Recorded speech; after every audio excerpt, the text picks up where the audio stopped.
आज हम बात करते हैं एक गांव में राधा जी के रासलीला की। एक गांव में कुछ नव युवतियाँ रहती थी जो कि हर रोज़ दही शहद बेचकर अपना गुजारा करती थी। 2-3 युवतियाँ हर रोज़ दही बेचने के लिए अपनी हांडी में भरकर चली जाती, मिट्टी की हांडी में भरकर चली जाती और वह पूरे गांव घूमकर अपनी दही को बेचती थी। वहीं पर उसी गांव में एक कजरी नाम की लड़की रहती थी जो कि थोड़ी सी साधारण थी और थोड़ी सी कहते सीधे स्वभाव की थी। वह क्या करती, उनके साथ वह भी हो लेती। वह खाली मटकी लेकर चल देती। वह दही जो बाकी युवतियाँ थी वह दही बेचती और पैसे कमाती। मीठी मीठी दही ले लो, मीठी मीठी दही ले लो, ऐसे पूरे गांव में वह चक्कर काटती थी और दही बेचती थी। इसी प्रकार वह पैसा इकट्ठा कर कर अपने परिवार का गुजर बसर करती थी। उसी प्रकार जो कजरी नाम की लड़की थी, उनकी रीस में उनके जैसे वह करती थी, वह उसी प्रकार उनकी रीस में वह भी खाली मटकी उठाकर चल देती। कहती कि मीठा मीठा शहद ले लो, मीठा मीठा शहद ले लो। ऐसे करते करते वह सारे पूरे गांव में वह भी चक्कर लगा लेती थी। सभी उसको देखकर उसका हाथ उड़ाते और उसके लिए ठठोलियाँ करते कि वह खाली मटकी लेकर घूम रही है और उसकी मटकी में कुछ भी नहीं है। इसी प्रकार हर रोज़ ये सब कुछ होता रहा। इसी प्रकार ये सब कुछ ऐसे ही चलता रहा। वह युवतियाँ दही बेचती और जो कजरी थी वह अपनी खाली मटकी लेकर चल देती।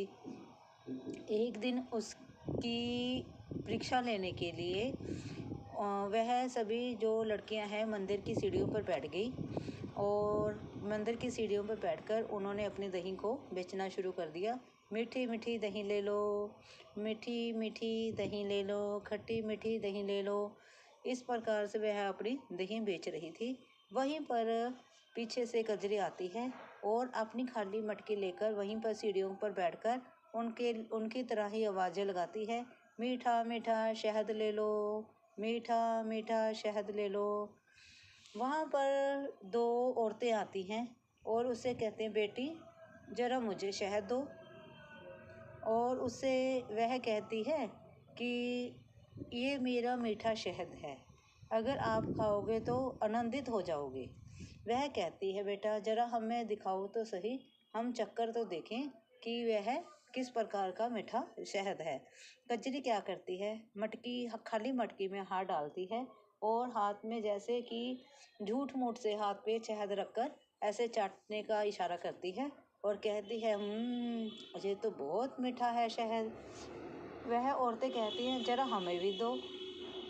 जो उसकी बाकी किशोरियाँ होती हैं वह उसे देखकर ज़ोर ज़ोर से हंसने लगती हैं और उसका उपहास उड़ाती हैं कि यह खाली मटकी से क्या निकाल रही है, कुछ भी नहीं, इसकी मटकी तो खाली है। लेकिन वह औरतें उन्हें अनसुना कर उससे कहते हैं, हे कजरी ज़रा हमें थोड़ा शहद दो। कजरी क्या करती है, डोने लेती है और अपनी खाली मटकी में हाथ डालती है, उससे शहद निकालने का प्रयास करती है, झूठ मूठ से शहद निकालने का प्रयास करती है और डोने में डालकर उन औरतों को देती है। वह औरतें उस शहद को खाती हैं और इस प्रकार से रिएक्ट करती हैं जैसे कि शहद बहुत ही स्वादिष्ट है। इस प्रकार से वह उसका चलता रहा। इसी प्रकार से वह उस मटकी को लेकर चली जाती और धीरे धीरे कर पूरे गांव में यह बात फैल जाती है कि कजरी की मटकी खाली नहीं होती, उसमें तो शहद होता है और वह शहद बहुत ही मीठा होता है। धीरे धीरे धीरे धीरे बहुत से लोग उसके पास आने लगे और उसकी मटकी से शहद खाने लगे। धीरे धीरे करते करते कजरी हर रोज़ जाती, खाली मटकी लेकर जाती और शहद बेचने की एक्टिंग करती। धीरे धीरे जब यह बात पूरे गांव में फैल गई तो वहाँ का एक लड़का था, उस गांव में एक लड़का आया जो कि थोड़ा सा बेईमान स्वभाव का था। उसने क्या सोचा, उसने एक युवती लड़ाई कि क्यों ना किशोरी की जो वह लड़की है किशोरी है उसकी हम मटकी ही चुरा लें। अगर मैं उसकी मटकी चुरा लूँगा तो उस मटकी से जो जादुई मटकी है उसे चुराकर उससे बहुत सा शहद बेच कर मैं अमीर हो जाऊंगा। वह क्या करता है, धीरे धीरे वह उस लड़की का पीछा करता है। वह कजरी का पीछा करता है। जब वह कजरी का पीछा करता है, वह उसकी कुटिया तक पहुंच जाता है। तो वह एक दिन कजरी की जो मटकी है वह चुरा लेता है। जब वह मटकी चुरा कर चला जाता है तो कजरी अपनी मटकी को वहाँ घर में ना पाकर बहुत रोती है, बहुत रोती है। वह इतना रोती है कि उसकी आंखें सूजकर लाल हो जाती हैं और रोने से उसकी आंखें मोटी मोटी हो जाती हैं। कजरी देखने में तो थोड़ी सांवली और लेकिन सुंदर होती है। उसका स्वभाव भी चंचल होता है और थोड़ी वह सीधे स्वभाव की थी। जब वह लड़का उसकी मटकी को चुरा कर ले जाता है तो वह उस जादुई मटकी में क्या करता है, वह उस जादुई मटकी को लेकर शहद की उसी प्रकार से कि शहद इस मटकी में बहुत सा शहद है, ये में शहद बहुत मीठा है, इस प्रकार से वह होका लगाकर शहद बेचने के लिए चला जाता है। लेकिन जो वह औरतें थी वह तो एक राधा रानी का स्वरूप थी। इसलिए जब वह जब वह मटकी चुरा कर ले जाता है, तब वह जब शहद बेचने के लिए जाता है, जब वह शहद मटकी से निकालने के लिए उसमें हाथ डालता है तो उसमें बहुत सी मधुमक्खियाँ होती हैं, बहुत सी मधुमक्खियाँ होती हैं। वह उन मधुमक्खियाँ जो है उसको काट खाती हैं और वह सूजकर इतना मोटा हो जाता है, इतना मोटा हो जाता है कि उसे देख भी नहीं पाते, कोई उसे पहचान भी नहीं पाता। तब वह देखता है कि वह जो लड़की थी, वह जो कजरी थी, वह कोई साधारण लड़की नहीं थी। वो तो एक राधा के प्रेम में, कृष्णा के प्रेम में वह उनकी भक्त थी। ऐसे ला लो कि वह राधिका के समान थी। वह क्या करता है, वह उस लड़की को ढूंढने निकल पड़ता है। वह जब उस लड़की को ढूंढता है, जब उस मतलब कि इतना सूझ जाता है कि वह चल भी नहीं पाता, वह गांव में ही कहीं जंगल में गिर जाता है। धीरे धीरे यह बात उसके लड़के के परिवार वालों को पता चलती है तो उसके परिवार वाले उस लड़की को ढूंढने के लिए निकल पड़ते हैं। वह उस लड़की को, कजरी को ढूंढने के लिए चल पड़ते हैं कि कजरी कहाँ रहती है, कजरी कहाँ रहती है। इस प्रकार से पूरे गांव में बात फैल गई। धीरे धीरे यह बात कजरी तक पहुंची। वह जो लोग हैं परिवार के कजरी तक पहुंच जाते हैं और वह कजरी को वहाँ से ले जाते हैं और अपने लड़के के पास ले जाते हैं।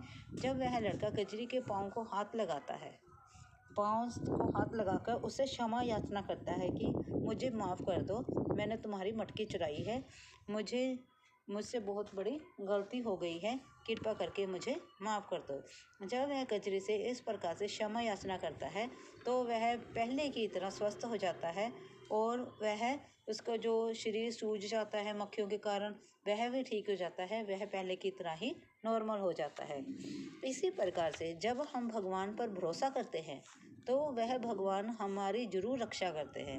उस कजरी ने भगवान पर विश्वास रखकर खाली मटकी को ले जाकर उसने शहद के बेचना शुरू किया। शहद के रूप में वह खाली मटकी ले जाती थी और वह सोचती थी कि भगवान जी कुछ ना कुछ तो करेंगे। भगवान जैसे कहते हैं कि यह इंसान सीधा है या यह इंसान साधारण है, तो भगवान ने हर एक इंसान को जब बनाया है तो अगर इंसान साधारण है या सीधा है तो भगवान जी उसके साथ हैं। जब भगवान जी ने उसे बनाया है तो कुछ सोच के बनाया है, इसलिए हमें किसी का उपहास नहीं उड़ाना चाहिए।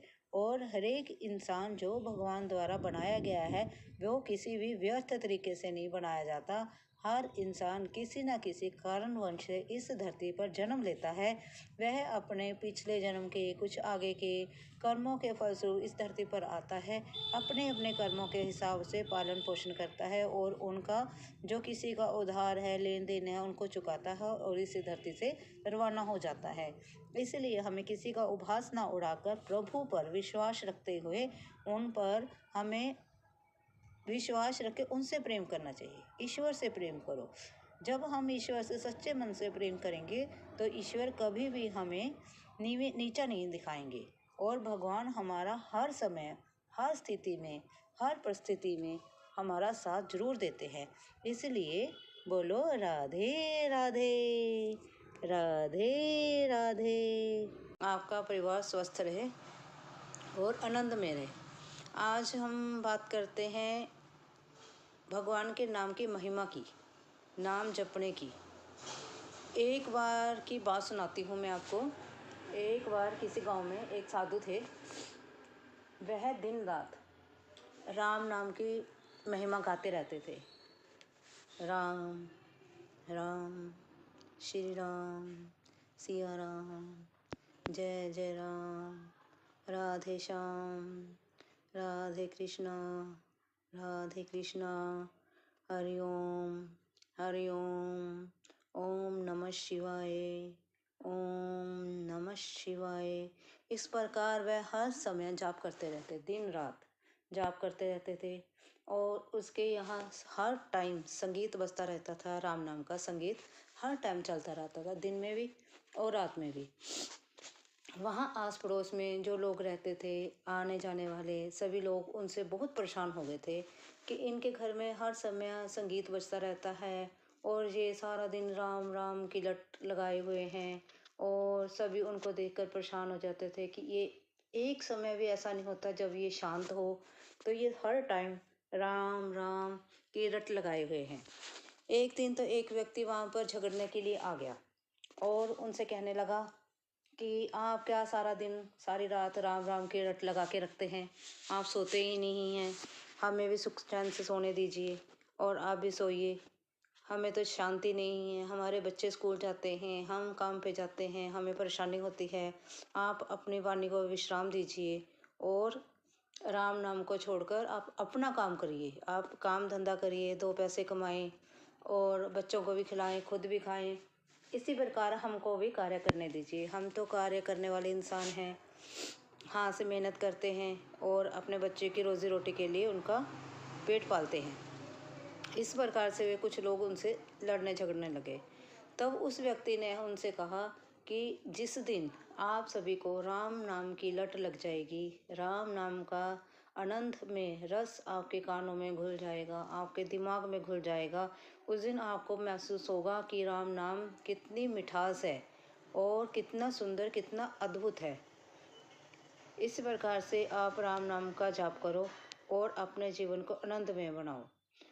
और फिर वो व्यक्ति उनसे बहस करने लगे, क्या राम नाम जो है वह हमें खाने के लिए देगा, इससे हमें खाने को मिलेगा? तो उन्होंने कहा हाँ, क्यों नहीं। अगर आप राम का नाम अपने सच्चे मन से जपेंगे, सच्चे मन से उनकी महिमा का गुणगान करेंगे, तो भगवान जी आपको जरूर स्वयं कुछ खाने के लिए जरूर देंगे। आपका पेट तो हर टाइम भर ही देंगे, किसी ना किसी तरीके से वे आपकी रोटी रोजी का जुगाड़ कर देंगे। तो उन दोनों में शर्त हो जाती है। चलो जी, दोनों में शर्त होगी। तो कुछ व्यक्तियों ने क्या किया, उनके संग हो ले, उस व्यक्ति के संग हो ले और राम नाम की रट लगाने लगे। राम राम की रट लगाकर उन्होंने क्या करा, सारा दिन चूल्हा चौका ही नहीं किया, ना खाना बनाया, ना बच्चों के लिए बनाया, ना खुद के लिए बनाया, ना खाया, ना बच्चों को खाने के लिए दिया। इस प्रकार करते करते सारा दिन गुजर गया। जब सारा दिन गुजर गया तो वहाँ पर कुछ लोग आए, जैसे कि पहले ज़माने में राजा होते थे, उनके सिपाही होते थे, वह आए। तो उन्होंने उस गांव में एक लंगर का आयोजन किया। वहाँ पर उन्होंने बढ़िया बढ़िया अच्छे अच्छे पकवान बनाए। सभी लोगों को ऐसा था कि ना हम खुद खाएंगे, ना बच्चों को खाने देंगे, क्योंकि वह शर्त लगाए बैठे थे उस व्यक्ति के साथ जो राम नाम की रट लगाए हुए था। इसी प्रकार सभी ने निर्णय किया, सब गांव वासियों ने निर्णय कर लिया कि हम लंगर में खाना खाने के लिए जाएंगे नहीं।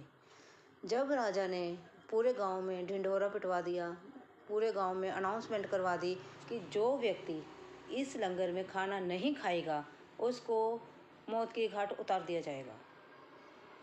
इस और इतनी बड़ी, इतनी स्ट्रिक्ट अनाउंसमेंट करवाने के जब राजा ने करवा दी तो जो गांव वासी थे सभी डर गए।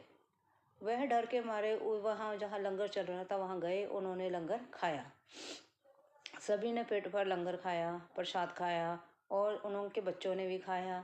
जब उन्होंने ये लंगर खाया, उनके बच्चों ने खाया, तब वह आंखों से आंसू निकल आए। उनकी आंखों से इतने आंसू निकले कि उनको उस राम नाम जपने वाले व्यक्ति की याद आने लगी कि वह इंसान सच्चा है। अगर हमने आज राम नाम का जप किया और इसी जिद में हमने खाना ही नहीं बनाया, ना खुद के लिए ना बच्चों के लिए, तो भगवान ने हमारे लिए कहीं ना कहीं से व्यवस्था कर दी। उन्होंने हमारे लिए कहीं ना कहीं व्यवस्था करके हमें खाने को भोजन दे ही दिया और आनंदपूर्वक और मज़ेदार भोजन दिया। और उन सभी लोगों ने, उन सभी गाँववासियों ने आनंदपूर्वक खुशी से, खुशी खुशी और स्वादिष्ट आनंदपूर्वक भोजन ग्रहण किया।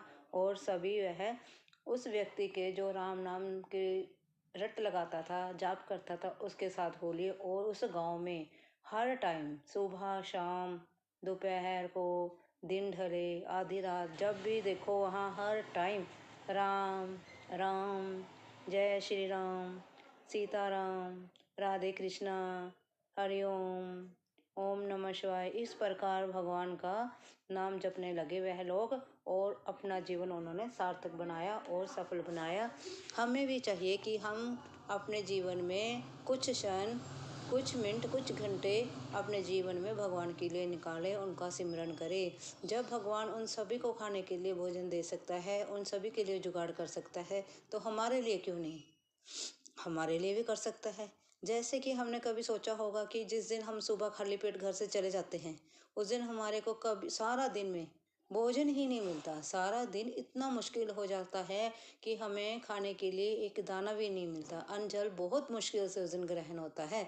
इसी प्रकार जो अगर हम सुबह सुबह राम का नाम लें, भगवान का नाम लें और अपने कार्य के लिए निकलें, तो ऐसा हो ही नहीं सकता कि हमें दिन भर भूखा रहना पड़े। भगवान जी किसी ना किसी तरीके से, किसी ना किसी प्रकार हमारे खाने के लिए व्यवस्था जरूर कर देंगे। क्योंकि जब वह पत्थर में रहने वाले कीड़े को भोजन दे सकते हैं, हम तो फिर भी 2 हाथ और 2 पैरों वाले जानवर हैं। हमारे लिए भगवान जी भोजन की व्यवस्था नहीं करेंगे? हम तो 2 हाथ और 2 पाँव वाले जीव हैं। वो तो ऐसे जीवों के लिए भी व्यवस्था कर देते हैं जो अपना भोजन खुद बनाने के लिए समर्थ में नहीं हैं, जो अपना भोजन खुद नहीं बना सकते। भगवान जी तो उनके लिए भी भोजन की व्यवस्था कर दी है, तो हमारे लिए क्यों नहीं। इसलिए हमें इन सभी चीज़ों से दूर होकर भगवान के लिए थोड़ा समय निकालना चाहिए और उनका सिमरन करना चाहिए। अगर वीडियो अच्छी, आज हम बात करेंगे प्रभु की कृपा की, प्रभु प्रेम की, उनकी दया की। एक बार जब तुलसीदास जी हनुमान चालीसा लिख रहे थे, तब जब वो दिन में हनुमान चालीसा लिखते, रात में वह पन्ने वह छोड़कर सो जाते और सुबह उठकर देखते कि वह पन्ने फिर से प्लेन होते, उन पर कुछ नहीं लिखा होता था। कुछ दिन वह बहुत परेशान हुए। फिर उन्होंने हनुमान जी को याद किया। तब हनुमान जी प्रकट हुए और उन तुलसीदास जी ने हनुमान जी से विनती की, हे प्रभु, मैं रात को हनुमान चालीसा लिखकर सोता हूँ और सुबह वह पन्ने सिर्फ बिल्कुल प्लेन होते हैं, कोरे कागज हो जाते हैं। वह कैसे? उससे कोई अक्षर मिटा जाता है, वह कैसे? तब हनुमान जी बोलते हैं, फिर हनुमान जी बोलते हैं कि वह तो मैं ही कर देता हूँ। फिर तुलसीदास जी ने पूछा, ऐसा क्यों? कहते कि आप हनुमान चालीसा मत लिखो, आप श्री राम जी के बारे में लिखो, मेरे प्रभु राम के बारे में लिखो। तब तुलसीदास जी ने कहा, आप और श्री राम एक ही हैं, मेरे लिए तो आप और हनुमान जी एक ही हैं, आप और श्री राम जी एक ही हैं। वो क्यों? क्योंकि जो हनुमान जी हैं वह भी श्री राम का ही रूप है। तब फिर हनुमान जी ने उनसे पूछा, वो कैसे? तब तुलसीदास जी ने बताया कि जब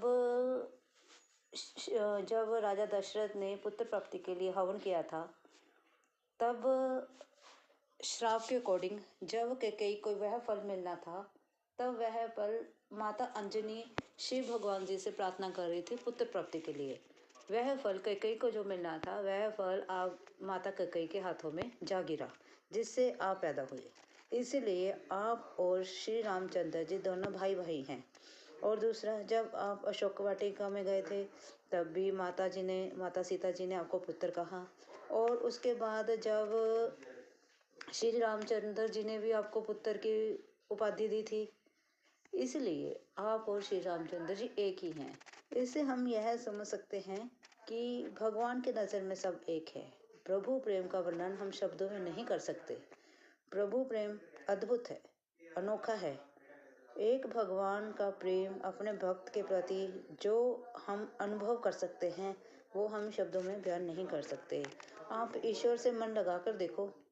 आप जब ईश्वर से मन लगाएंगे तो आप खुद ही महसूस करेंगे कि प्रभु हाँ अपने भक्त के प्रति कितना प्रेम रखते हैं। ईश्वर में लीन होकर देखो आप जब ईश्वर में लीन होंगे तो आपके काम अपने आप ही होते चले जाएंगे। आपको पता भी नहीं चलेगा कि आपके काम कब समाप्त हो गए, कब हो गए। जो काम आपके उलझे पड़े हैं, बिखरे पड़े हैं और बिगड़े हुए हैं, सभी काम कैसे सीधे हो जाएंगे कुछ भी नहीं पता चलेगा। इसीलिए भगवान जी से प्रेम करो, उनमें उनमें मस्त हो जाओ, उनमें लीन हो जाओ। भगवान जी के साथ एक अद्भुत प्रेम, जिस जिस प्रेम की व्याख्या हम शब्दों में कभी नहीं कर सकते।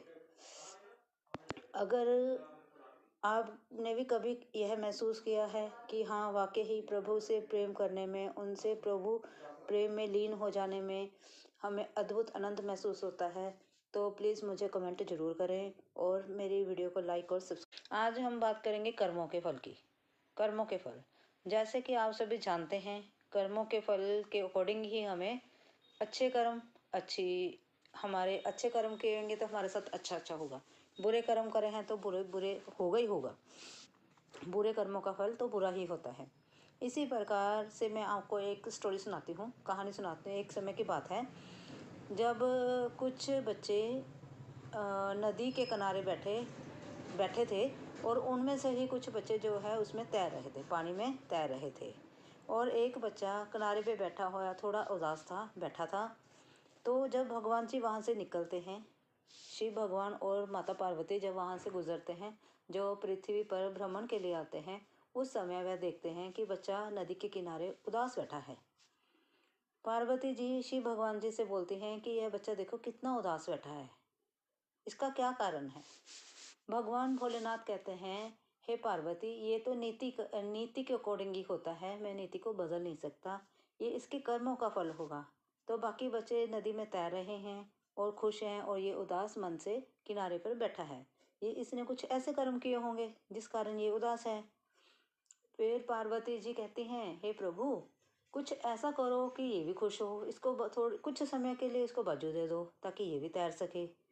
भगवान शिव कहते हैं कि नहीं पार्वती, ऐसा नहीं हो सकता, मैं नीति के अगेंस्ट नहीं जा सकता, मैं नीति के खिलाफ नहीं जा सकता, जो नियति है वही होगा।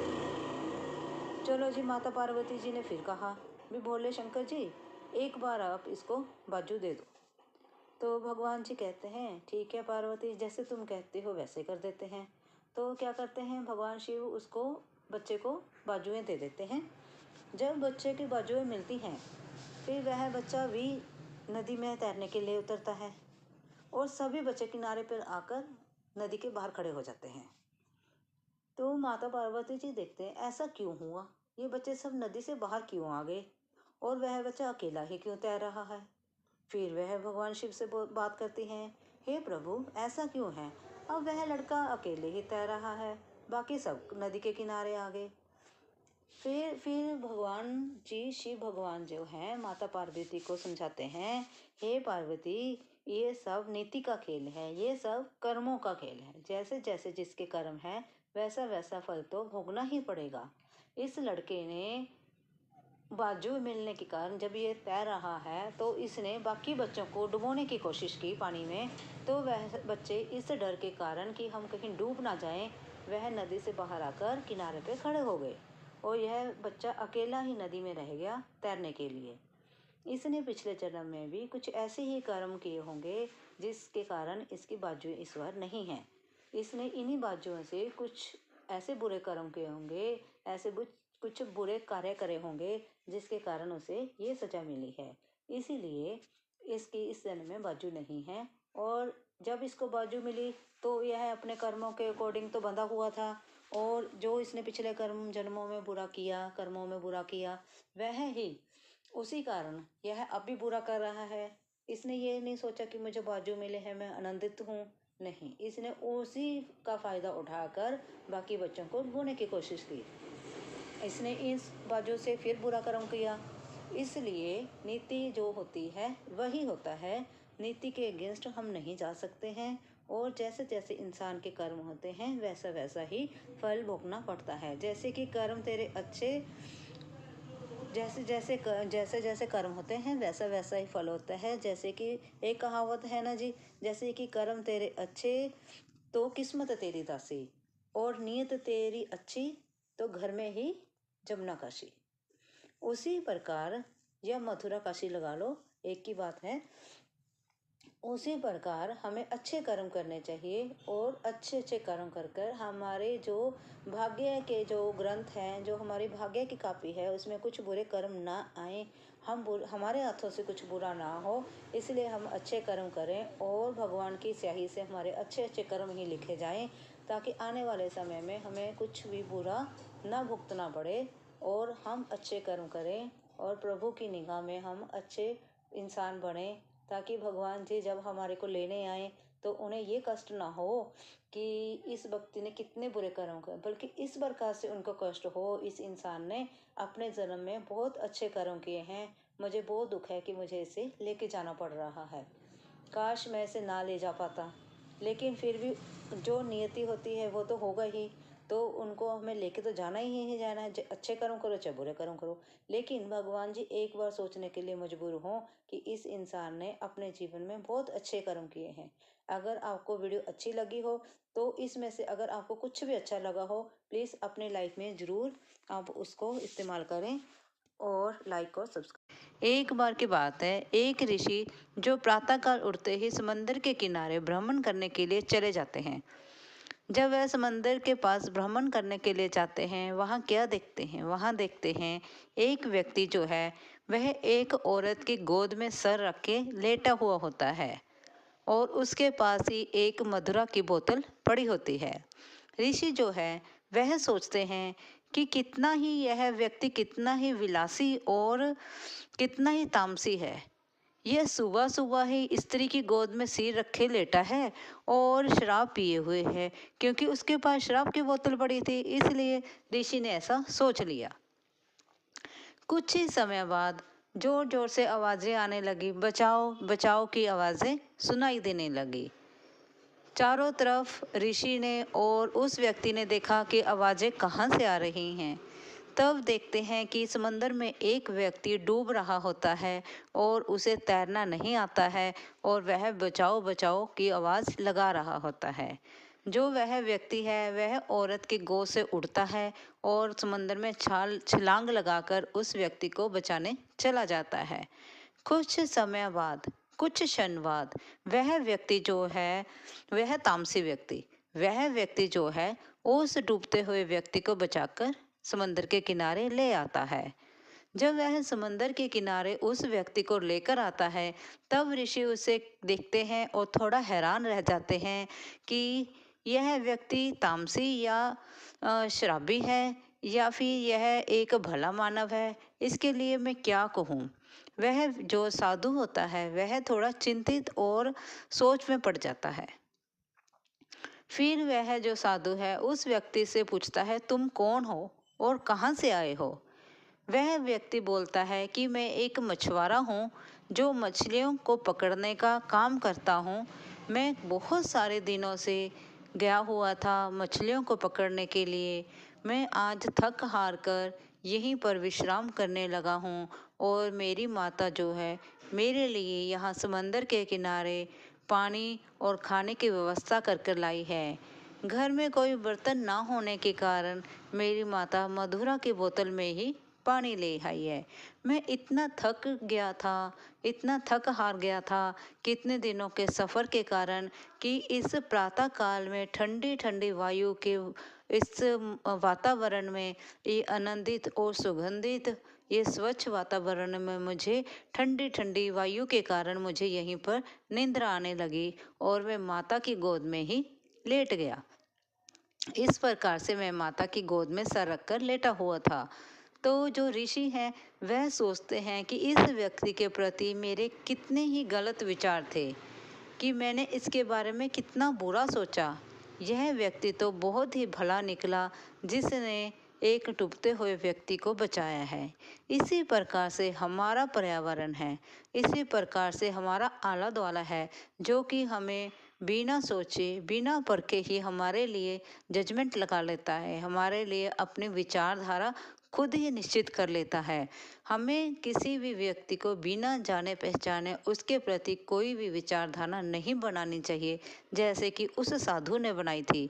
क्योंकि जो आंखें देखी बातें होती हैं या कानों से सुनी हुई बातें होती हैं, वह जरूरी नहीं है कि वह सत्य हो या वह सही हो, वह गलत हो सकती हैं। कोई जरूरी नहीं कि जो हमने आंखों से देखा वही सत्य हो, जो हमने किसी की बातें कानों से सुन ली है वही सत्य हो। कुछ बातें देखी अनदेखी में हम गलत कर जाते हैं। इसलिए हमें किसी दूसरे के प्रति अपनी विचारधारा बनाने से पहले हमें उसके बारे में पूरी तरह से सोच विचार कर लेना चाहिए, जान लेना चाहिए, फिर उसके प्रति हमें विचारधारा रखनी चाहिए।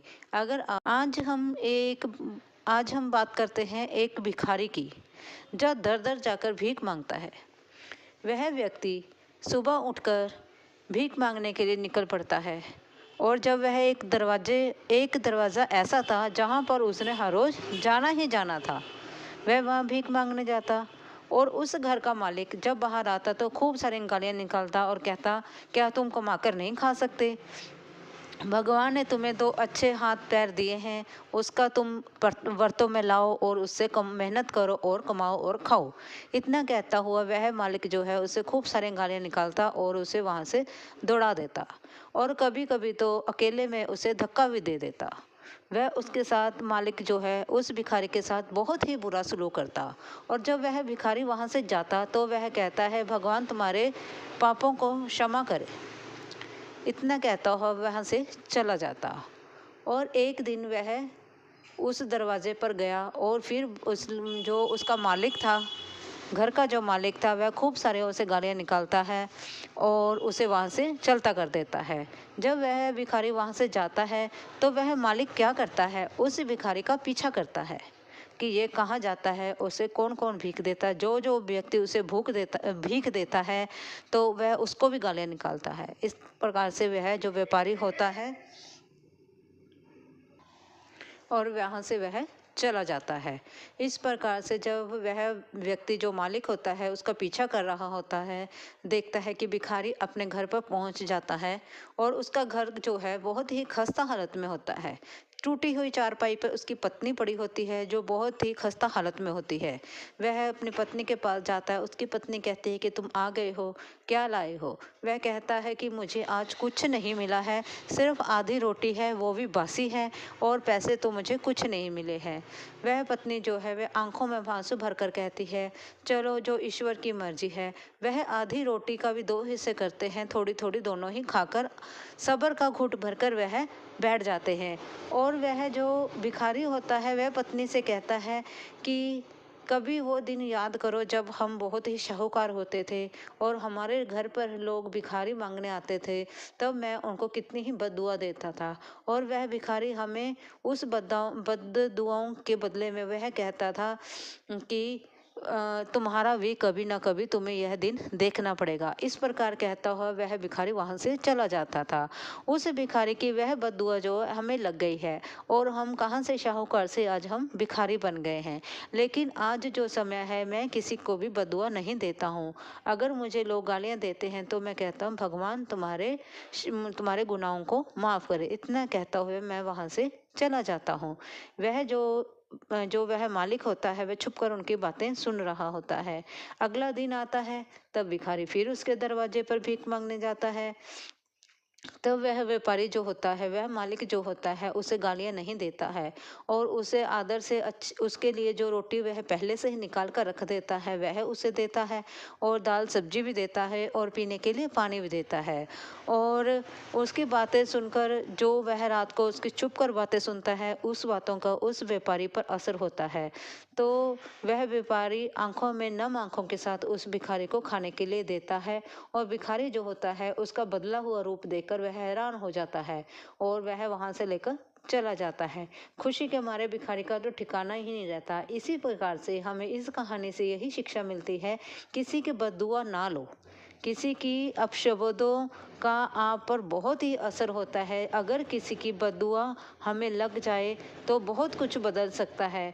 इसीलिए कोशिश करें कि दिन में हम किसी से बद्दुआ ना लें, और हमें अगर हम किसी की दुआ नहीं ले सकते तो बद्दुआ भी ना लें, क्योंकि बद्दुआ जो होती है वह इंसान को कहां से कहां पहुंचा देती है।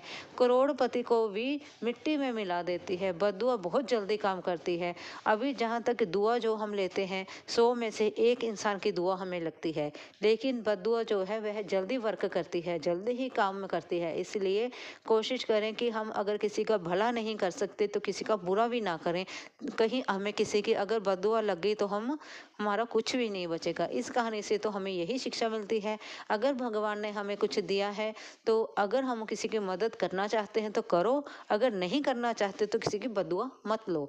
भगवान को याद करो, उसका सिमरन करो। हम सभी उसी की संतान हैं, और भगवान ने हमें बनाया है तो कुछ सोचकर ही बनाया है, क्योंकि भगवान द्वारा बनाई गई कोई भी चीज़ व्यर्थ नहीं जाती है। ईश्वर वही चीज़ बनाता है जो इस धरती पे जिस चीज़ की ज़रूरत हो। इसलिए इन शब्दों को थोड़ा दिमाग में रखते हुए अपना काम करें कि किसी की हमने बद्दुआ नहीं लेनी है। बोलो, प्रेम से बोलो, राधे राधे। जय श्री राम, जय श्री। चलो आज हम बात करते हैं नई नवेली दुल्हन की।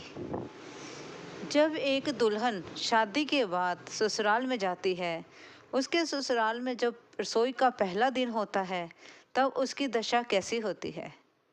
एक तो आजकल जो बच्चे हैं और जो बच्चियां हैं सभी जॉब करने वाली हैं, नौकरी चाकरी करने वाली हैं, और नौकरी चाकरी के साथ साथ घर की व्यवस्था देखना, रसोई की व्यवस्था देखना बच्चों के लिए बहुत ही मुश्किल का समय होता है।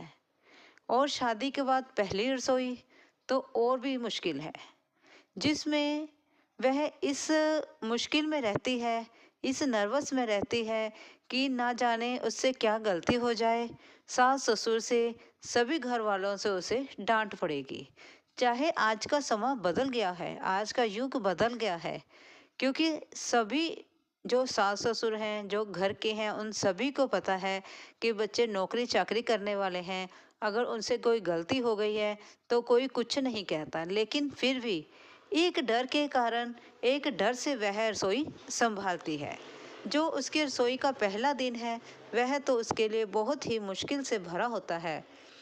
और आप सभी जानते हैं पहले दिन उसे नाना प्रकार का भोजन बनाना होता है, और जब रसोई में वह खाना बनाती है तो वह यही सोचती है कि मैं क्या पकाऊं और क्या ना पकाऊं, और यह भी सोचती है कि ना जाने मुझे भोजन में नमक मिर्च या कुछ गड़बड़ ना हो जाए, ना जाने घर वाले टमाटर मिर्च मसाला कैसे खाते हैं। यह सभी सोचते सोचते वह घर की व्यवस्था करने लग जाती है। और जब शादी के बाद पहली रसोई बनाती है तो जब रसोई में से मलाई दही चीज़ें गायब होने लगती हैं तो सास को और भी गुस्सा आता है कि ना जाने मलाई और दही कहाँ चली जाती है। लेकिन वो ये नहीं समझ पाती है कि जो खाना इतना स्वादिष्ट बनता है, जिस खाने की इतनी अच्छी और इतनी मुलायम मखमल जैसी ग्रेवी बन रही है, वह मलाई और दही से बन रही है। वह यही सोचती है क्या शायद जो नई नवेली दुल्हन आई है शायद वही चट कर जाती है। क्योंकि देखो, जब सास ने अब तक घर संभाला है, उसने मलाई और दही को भी संभाला है, तो उसे पता होता है कि घर में कितनी मलाई और कितनी दही किस प्रकार से बचती है या नहीं बचती है। तो जब वह दुल्हन के आने के बाद वह सिस्टम खराब होने लगता है तो वह ये तो सोचेगी शायद वही नई नवेली दुल्हन है, वह मलाई और दही खा जाती है, शायद गड़बड़ हो रही है। और इसी के लिए मैं आज का आपको कुछ ऐसे टोटके बता रही हूँ जिसके जरिए आप भोजन को बहुत ही स्वादिष्ट तरीके से बना सकते हैं। चलो, मैं आपको पहला टोटका ये बताती हूँ कि अगर आपकी दाल सब्जी में नमक मिर्च तेज हो जाता है, अगर आपकी दाल में नमक मिर्च तेज हो गया है तो उसमें आप एक आलू धोकर छीलकर उसे 2 टुकड़ों में या 4 टुकड़ों में काटकर दाल में छोड़ दें। वह जो आलू है वह नमक और मिर्च को ऑब्जर्व कर लेगा, उसे सोख लेगा, और आप उस दाल को परोसने से पहले निकाल लें। इसके आपकी दाल में नमक मिर्च कम हो जाएगा। और अगर आपकी सब्जी की ग्रेवी में कहीं नमक मिर्च तेज हो जाता है तो उसमें आप मलाई को मिक्स कर सकते हैं, जिसकी आपकी जो ग्रेवी है वह भी मुलायम हो जाएगी और नमक मिर्च भी कम हो जाएगा। अगर आपके पास मलाई नहीं है तो आप दही को भी मिक्स कर सकते हैं, लेकिन शर्त यह है कि दही को अच्छे से फेंट लिया जाए। अगर आप बिना फेंटे दही को मिलाएंगे तो उसकी जो दाने दाने हैं वह सब्जी में नज़र आएंगे, जो कि देखने में अच्छे नहीं लगते हैं। आप दही को अच्छे से मैश करें, फेंट लें, फिर उसे सब्जी में मिला लें। एक तो सब्जी की जो ग्रेवी है वह अच्छी हो जाएगी, जायका भी बढ़ जाएगा और स्वाद भी उसका दुगना हो जाएगा। और भी कई सारे तरीके हैं। अगर आपकी दाल सब्जी में घी ज़्यादा पड़ गया है, वह तो आप चम्मच की सहायता से या करछी की सहायता से उतार सकते हैं। आराम से धीरे थमे हुए हाथों से आप उस घी को उठा सकते हैं चम्मच की सहायता से। और भी अगर आप आटा गूंदते हैं तो आप उसमें थोड़ा घी या थोड़ा दूध डाल लें, तो आपका आटा जो है मुलायम बनेगा और रोटी भी मुलायम बनेगी। और उसके बाद भी अगर आपकी सब्जी में आप दही और मलाई नहीं डालना चाहते हैं तो आप उसके अंदर थोड़ा टमाटर और काजू का जो पेस्ट है वह बनाकर उसे अलग से पकाकर सब्जी में मिक्स कर सकते हैं, जिसके आपके सब्जी का जायका ही बढ़ जाएगा। इन छोटी छोटी चीज़ों के साथ एक दुल्हन अपनी रसोई को बहुत अच्छे से संवार सकती है और अपने सास ससुर का, अपने ससुराल वालों का दिल भी जीत सकती है। मीठे में चाहे तो आप हलवा भी बना सकती हैं। हलवा बनाने के लिए आप आटे का अगर हलवा बनाते हैं तो उसमें थोड़ा बेसन भी ऐड कर सकती हैं। 2 चम्मच अगर आप बेसन मिक्स कर लेते हैं देसी घी में आटा भूनते समय, तो आपका हलवा जो है बहुत ही अच्छा बनेगा। और अगर आप सूजी का हलवा बना रहे हैं तो सूजी के हलवे को आप ज़्यादा डार्क मत करें, थोड़ा हल्का ही भून लें। भूने धीमी आंच में भून लें, लेकिन उसको ब्राउन मत होने दें, तब हलवा जो है बहुत ही सूजी वाला हलवा बहुत ही अच्छा बनता है। हलवा हमेशा ही कोशिश करें कि देसी घी में बनाएं। और उसके बाद अगर आप हलवा मीठे में नहीं बनाना चाहते तो आप खीर भी बना सकती हैं। खीर में आप दूध में चावल पकाएं, चावल पकाने के बाद लास्ट में उसमें ड्राई फ्रूट्स बनाएं, मिला लें, थोड़ा काजू, थोड़ी किशमिश। किशमिश नहीं पसंद है तो आप कोई भी ड्राई फ्रूट स्किप कर सकती हैं। काजू हैं, बादाम हैं, बादाम हमेशा हमें खीर में भिगो के डालने चाहिए। और थोड़े से मगज़ डाल सकती हैं। और कोशिश करें मीठे चीनी की बजाय उसमें शक्कर या गुड़ डाल लें तो ज़्यादा अच्छा लगेगा। ऐसे लगेगा जैसे मानो आपने गन्ने के रस की खीर बनाई हो। इस प्रकार से हम अपनी रसोई को खूबसूरत तरीके से हम बना सकते हैं। और हम इसे जब परोसते हैं तो हम सुंदर तरीके से, अच्छे तरीके से सजावट करके परोसें तो हम अपने ससुराल वालों का दिल जीत सकते हैं। यही मेरी छोटी छोटी टिप्स थी जो एक नई नवेली दुल्हन के लिए थी, जो जिसको कि अपने ससुराल में पहले दिन रसोई के लिए परेशान ना होना पड़े। अगर आपको अच्छा लगा हो तो प्लीज़ लाइक और सब्सक्राइब जरूर करते हैं। सुदामा जी और श्री कृष्ण जी के बारे में। एक दिन सुदामा जी ने कृष्ण जी से कहा कि मुझे अपनी माया दिखाएं। जो ठाकुर जी हैं वह उन्हें टालते रहे। वह नहीं चाहते थे कि वह सुदामा को अपनी माया दिखाएं। लेकिन कुछ समय इस प्रकार से ही चलता रहा। सुदामा जी उन्हें हर रोज़ कहते कि मुझे अपनी माया दिखाएं, मैं आपकी माया देखना चाहता हूँ।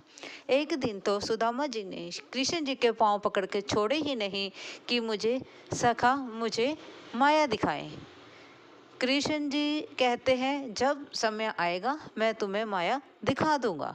इतना कहकर कृष्ण जी वहाँ से चले जाते हैं।